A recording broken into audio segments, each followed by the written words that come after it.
Hello friends, आप सब कैसे हो? आई होप आप अच्छे होंगे। आज हम आपके लिए द हिंदी न्यूज़ एनालाइज करेंगे इन हिंदी, जो हमारे यूपीएससी प्रीलिम्स प्लस मेंस दोनों के लिए बहुत इम्पोर्टेंट है। आज है 10 जनवरी। हम बात करते हैं मोदी ने प्रवासी इतिहास को दस्तावेजीकृत करने का ऐलान किया। आज हम जो हमारी कल के पेपर में जो आया था, आज हमारे मोदी ने क्या कहा है, क्या नए दस्तावेज अयन किए हैं।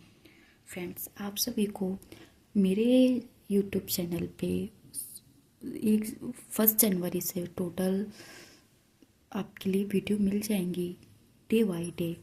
मैं डेली द हिंदी न्यूज़ पढ़ाती हूँ। आइए देखते हैं। पीएम मोदी ने गिरमिटिया यानी अनुबंधित मजदूरों का जिक्र किया, जिन्हें स्वतंत्रता से पहले फिजी, सोशल मलेशिया, मार्शल जैसे देशों में भेजा गया था। दुनिया भर में भारतीय प्रवासियों का इतिहास, उनके यात्रा और उनकी अद्भुत सफलता की कहानियां भारत की विरासत का एक अनूठा हिस्सा है। पीएम ने कहा है कि युद्ध के कारण उथल पुथल भरी दुनिया में भविष्य बुद्ध में निहित है, जो शांति का प्रतीक है। उन्होंने ओडिशा के धोली का उल्लेख करके हुए कहा यही कि धोली में महान शांति का प्रतीक स्थित होता है। सम्राट अशोक ने ये शांति का मार्ग चुना, जबकि दुनिया तलवार के बल पर समाज का विस्तार कर रही है। पीएम ने विश्वविद्यालय में गिरमिटिया इतिहास पर शोध के लिए स्थापित करना और नियमित अंतरालों पर विश्व गिरमिटिया सम्मेलन आयोजित करने का सुझाव दिया। फ्रेंड्स, ये हमारे मेन पॉइंट है जो गिरमिटिया के बारे में। ओडिशा के बौद्ध विरासत के लोकप्रिय स्थल एक धौली अंतर्राष्ट्रीय शांति स्तूप है, जो भुवनेश्वर के बाहरी इलाके में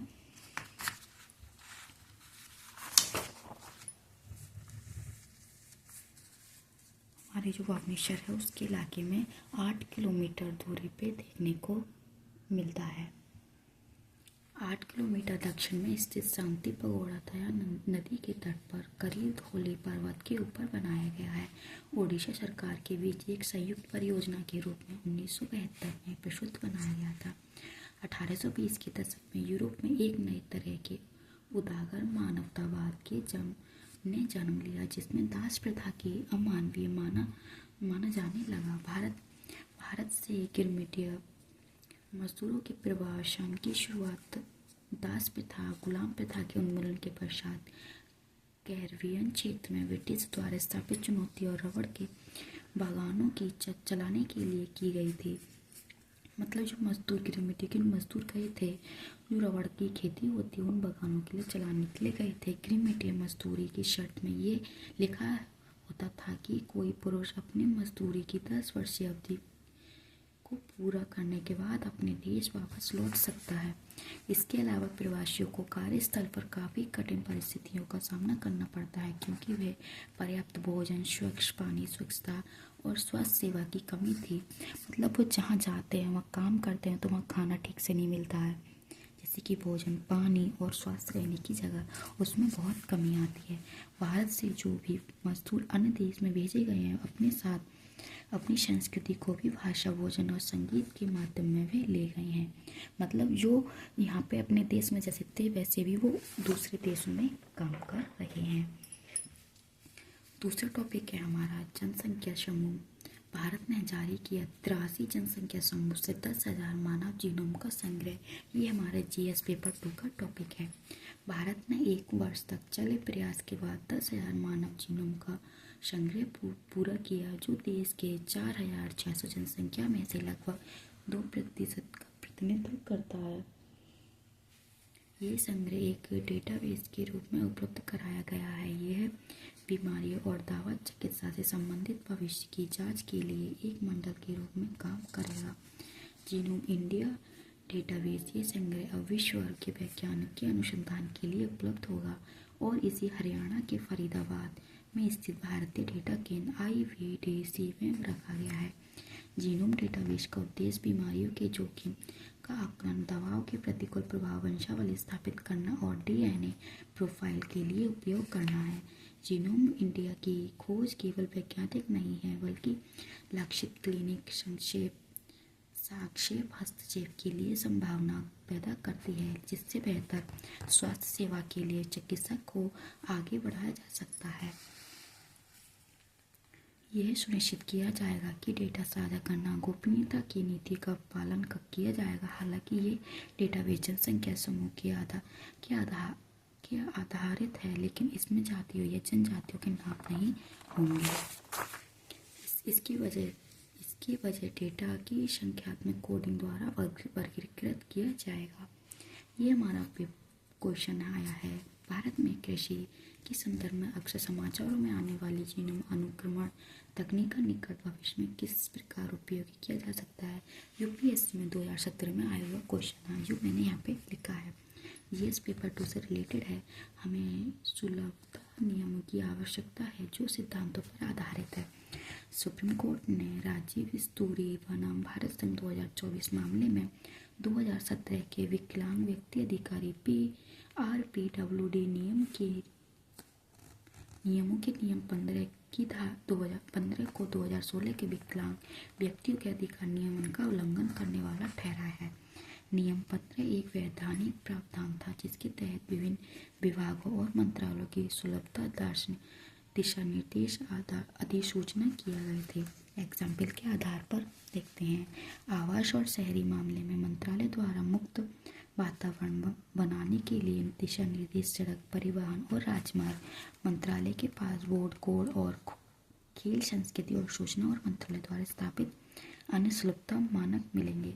मतलब जो विकलांग व्यक्ति होंगे उनके लिए शहरी मामले में जैसे कि वाहनों में चलना, परिवहन, रेल मार्ग में इनको यहाँ पे सुलभता मतलब दी जाएगी। इन दिशा निर्देश ने मंत्रालय और विभागों को विवेकाधिकार दिया जो अधिनियम की अनिवार्य भाषा को विपरीत है। कोर्ट ने सरकार के 3 महीनों का समय दिया है कि सभी क्षेत्र के लिए न्यूनतम अनिवार्य सुलभता आवश्यकता की जाए। मतलब ये हर जगह पे उपलब्ध होना चाहिए ताकि उन्हें कोई दिक्कत ना आए। उनके लिए यूज़ करने के लिए जो भी चीज़ें होती हैं वो अलग होनी चाहिए। विकलांग व्यक्तियों के अधिकार नियम 2016। ये एक्ट विकलांग व्यक्तियों के अधिकार पर संयुक्त राष्ट्र कन्वेंशन UNCRPD की प्रभावी करने के लिए पारित किया गया है, जिसका भारत 2007 की अनुसूची में किया गया था। मतलब ये पारित 2007 में किया गया था, जो 1995 एक्ट का स्थान लिया गया था। इस अधिनियम में 21 प्रकार की विकलांगताओं को मान्यता दी गई थी, जबकि पिछले कानून ने केवल 7 प्रकार की विकलांगता दी गई, जो इस बार अधिक कठिनाइयों से देखेंगे। इसमें सरकारी नौकरियों में विकलांगता व्यक्तियों के लिए आरक्षण की मात्रा 3% से 40% तक थी तथा उच्च शिक्षा संस्थान में 3 से 5% कर दी गई है। 6 से 18 वर्ष की आयु के बीच के बेंचमार्क विकलांगता वाले प्रत्येक बच्चे की निश्चित शिक्षा का अधिकार है। सुलभता संविधान की मूलभूत समानताओं के सिद्धांत में निहित एक अधिकार है। ये संयुक्त राष्ट्र की विकलांग व्यक्तियों के अधिकार पर कन्वेंशन के माध्यम से व्यापक रूप से स्वीकृत करता है।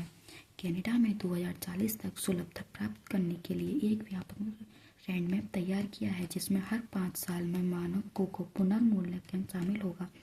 भारत की भी इस प्रकार के दृष्टिकोण में अपनाना चाहिए। मतलब हर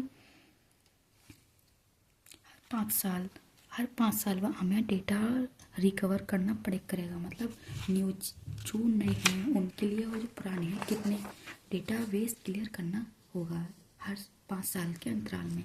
क्या दिव्यांगजन अधिकार अधिनियम 2016 समाज में लक्षित लाभार्थियों के सशक्तिकरण और समावेशी के लिए प्रभावी तंत्र सुनिश्चित करते हैं? चर्चा कीजिए। ये हमारा 2017 में आया हुआ क्वेश्चन है। GS पेपर 2 से रिलेटेड है। नई BNS की धारा 152 के राजद्रोह का नया रूप नहीं बनाने देना चाहिए। RJ उच्च न्यायालय। राजस्थान हाई कोर्ट ने तेजीदार पाल सिंह बनाम राजस्थान राज्य 2024 मामले में BNS धारा 152 का इस्तेमाल वैध असहमति का दबाने के लिए करने को चेतावनी दी है, मतलब जो असहमति से काम करते हैं उनके लिए चेतावनी दी है। 2022 आईपीसी की धारा 12(4)(a) के तहत लंबित आपराधिक मुकदमे और अदालत कार्रवाई की तब तक निलंबित कर दिया जब तक सरकार इन कानूनों को पुनर्विचार नहीं कर लेती। मतलब वो एक बार वो दोबारा निर्णय नहीं ले लेती तब तक उन्हें रोक दिया है। बीएनएस की धारा 152 किसी भी व्यक्ति की जो पृथक्करण, शस्त्र विद्रोह और विध्वंस गतिविधियों का उकसाती है अपराध घोषित करती है। ये अलगाववाद की भावनाओं को बढ़ाने देना या मानव या भारत की संप्रभुता, एकता और अखंडता को खतरे में डालने वाली कृत्यों को भी अपराध मानती है। जानबूझकर शब्द की समस्या धारा 152 में जानबूझकर शब्द का अपराध के लिए मंडन को काफी काम कर देता है, खासकर सोशल मीडिया के संदर्भ में। 2005 में 2020 के बीच 548 लोगों की राजद्रोही और आरोप में गिरफ्तार किया, लेकिन केवल 12 लोगों को 7 मामलों में दोषी ठहराया। फ्रेंड्स, आप सभी को नोट्स कैसे लगे कमेंट सेक्शन में बताना। वीडियो को ज़्यादा से ज़्यादा लाइक करना, शेयर करना एंड सब्सक्राइब करना ना भूलें, और कमेंट सेक्शन में बताना कि आपके लिए नोट्स कितने हेल्पफुल होते हैं। And thank you.